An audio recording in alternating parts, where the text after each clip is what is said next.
दोस्तों नमस्कार। आज के वीडियो में हम बात करेंगे भगवान गौतम बुद्ध के मौन पर। ओशो कहते हैं कि बुद्ध का मौन कोई साधारण चुप्पी नहीं थी, बल्कि वह परम शांति की अवस्था थी जहां से सत्य खुद बोलने लगता है।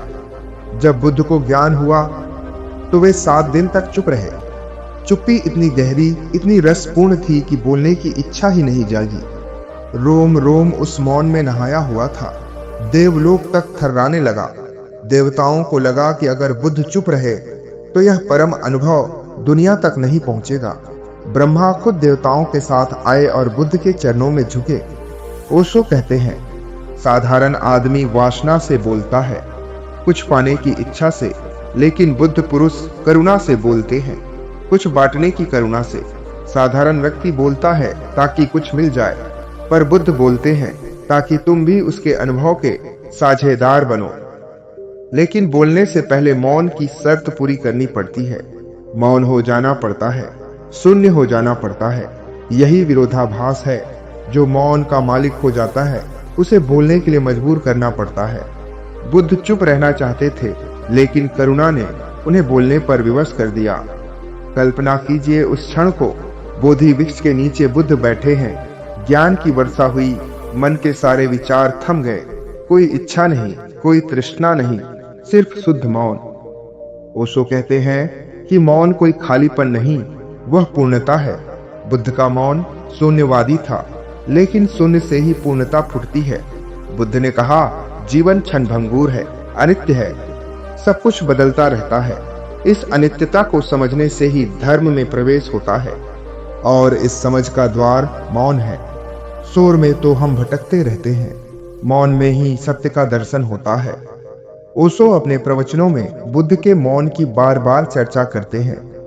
बुद्ध के भिक्षु संध्या के समय मौन बैठते थे, सूरज ढलते को देखते थे और अपने जीवन के ढलने को महसूस करते थे, क्योंकि जीवन भी सूरज की तरह है, उदय होता है, चमकता है और ढल जाता है।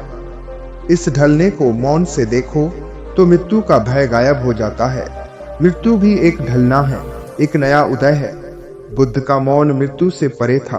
वे कहते थे, जो जागा है वह अमर है। मौन में जागो तो अहंकार घुल जाता है, और जो बचता है वह सनातन है। ऐस धम्मो सनातनो। हम क्यों डरते हैं मौन से? क्योंकि मौन से हमारा झूठा व्यक्ति हिलने लगता है। विचार रुकते हैं तो हमारा अहंकार डर जाता है। लेकिन ओशो कहते हैं, मौन में डूबो तो अहंकार विलीन हो जाता है। बुद्ध का मौन करुणा से भरा था। वे चुप थे, लेकिन उनकी चुप्पी बोलती थी। लोग दूर से आते और उनकी आंखों में देखकर बदल जाते। शब्दों की जरूरत ही नहीं पड़ती। प्रेम की भाषा मौन है, सत्य की भाषा मौन है। ओशो कहते हैं, बुद्ध का धर्म शून्यवादी है, लेकिन शून्य पर बात खत्म नहीं होती, बल्कि शुरू होती है। शून्य से ही परमात्मा फूटता है, आनंद फूटता है। बुद्ध चुप रहे क्योंकि सत्य को शब्दों में बांधना मुश्किल है। शब्द सीमित है, सत्य असीम। लेकिन करुणा ने उन्हें 45 साल तक बोलने पर मजबूर किया। वे बोले धम्मपद, बोले सूत्र। जरा सोचिए, हमारा जीवन कितना शोर से भरा है। विचारों का शोर, इच्छाओं का शोर, चिंताओं का शोर। बुद्ध कहते हैं, यह तृष्णा है। इस तृष्णा से मुक्ति मौन में है। रोज थोड़ा मौन का अभ्यास करो। बैठो, अपनी सांसों के आने जाने को महसूस करो। विचारों के आने जाने को मौन होकर बस महसूस करो। बस साक्षी बनो। धीरे धीरे विचारों के बीच अंतराल बढ़ेंगे। मौन के क्षण, यही क्षण बुद्धत्व के द्वार हैं। बुद्ध का मौन कोई नकार नहीं था, वह हाँ था।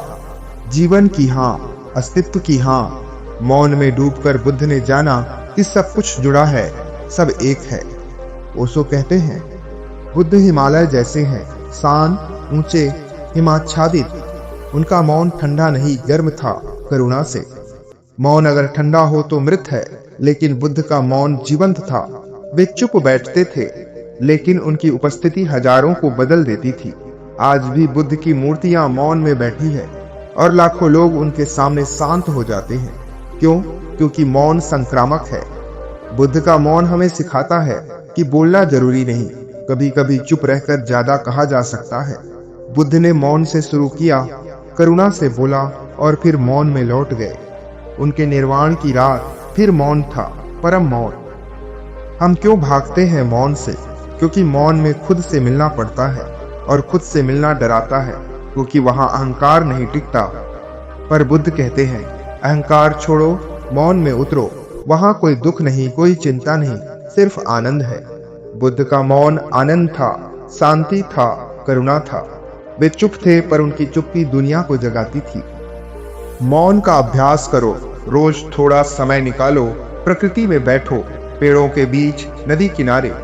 सूरज ढलते देखो, जैसे बुद्ध के भिक्षु देखा करते थे। जीवन ढल रहा है, लेकिन मौन में देखो तो नया जन्म होता है। बुद्ध का मौन हमें बताता है कि सत्य शब्दों से परे है, सत्य मौन है। अंत में ओशो कहते हैं, बुद्ध का मौन हमारा भी स्वभाव है। हम भूल गए हैं, याद करो और मौन में लौटो। वहां कोई प्रश्न नहीं, कोई उत्तर नहीं, सिर्फ होना। उस होने में परम सुख है। बुद्ध चुप रहे, लेकिन उनकी चुप्पी आज भी बोल रही है। धन्यवाद। नमो बुद्धाय।